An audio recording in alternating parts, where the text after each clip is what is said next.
මේ විහන් දෙන්නේ? මොකද්ද ඔය තම්සේක වැඩ කරන්නත් ඕන. මං අර නාකියක වැඩ කරන්නත් ඕන. අර නාකියෝ ගිහින් දානකො වැඩි නිවාසෙට.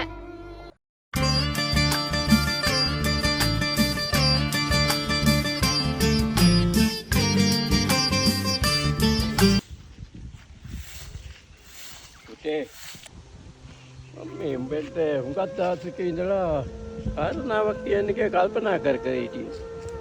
ඒ මොකක්ද තාත්තේ? දැන් ඉතින් උඹලටත් ඇහෙන පත්නනේ. නරකද මාවත් වැඩි හිටි නිවාසයටවත් ගිහින් දැම්මොත්. උඩ පියදාසත් ඉන්නනේ. උන් කාලා බීලා ඉන්න කෙනේ මගේ පුතේ. අනේ මන්ද ඉතින් තාත්තා කැමැත්තක් කරමු තාත්තේ.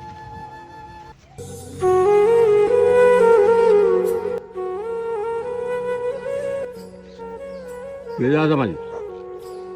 මම බැලුවට මේ හෝල් එක වා හිටියේ නෑනේ. මම මේ හැන්දකරේ ආවා පොඩ්ඩක් මෙන්න මේ වංකුවට වෙලා වාඩි වෙලා ඉන්න චුට්ටක්. දැන් දරුවෝ කොහොමද ඉතින්? සප්පු ඉන්නේ මල්ලි. අපි මේ වා හිටියට. අපිට යටි බා.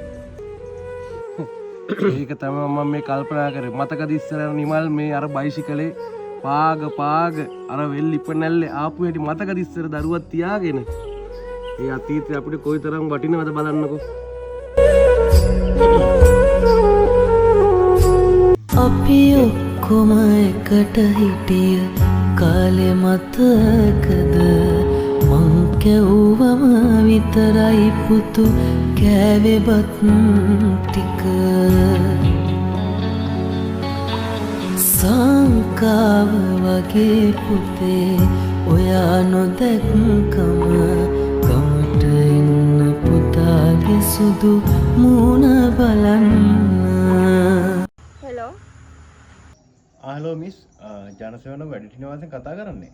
ඔව් කියන්න. සුමුදගේ තාත්තා අද දවල් වැටුණා. තාත්තා හොස්පිටල් ඇඩ්මිට් කරා. පොඩ්ඩක් සුමුදව දැනුවත් කරනවද?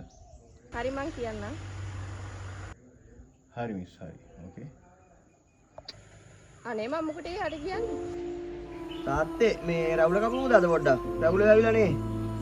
අනේ පුතේ අද දැනේ. ඇයි ඒ? ඊතල වගේ අද ටිකක්. රුවන් අද මොකද ඔයා වැට්ටන ආවේ? අර ලක්ෂ ගානක වැඩන්නේ ඇවිල්ලා තියෙන්නේ බලන්නකෝ අපට ආදෙනේ. තාත්තට සනීප නැහැ මහත්තයෝ. ඔයා හැමදාම නිවාඩු තාත්තට සනීප නැහැ කියන ඇහුවාම මට නම් ඔයාගේ ජොබ් එක ගැනවත් කියන්න බෑ ඔන්න රුවන්. පස්සේ නොකියුවා කියන්නේ මම. කවන්නේ නැහැ මහත්තයෝ. මේ රස්සාව නැතුණත් ඉතින් කරන්න දෙයක් නැහැ. තාත්තා බලා ගන්න කවුරුවත් නැහැනේ. අයියත් රට ගිහිල්ලා ඉන්නේ. මං විතරයි ඉන්නේ. නැත්තම් තාත්තා අනාථයි. එයාට යාගේ තාත්තා එච්චර වටිනව නම් මංගෙන් මහන්සි වුණු දුක්කින්ද මගේ තාත්තා මට කොච්චර වටිනවද? මං යන එක්කන් එන්න මගේ තාත්තව. මහත්තයෝ මං සුමුදු. අපේ තාත්තා එක්ක යන අය මහත්තයෝ. සමාවෙන්න සුමු මහත්තයා. ඔයාගේ තාත්තා.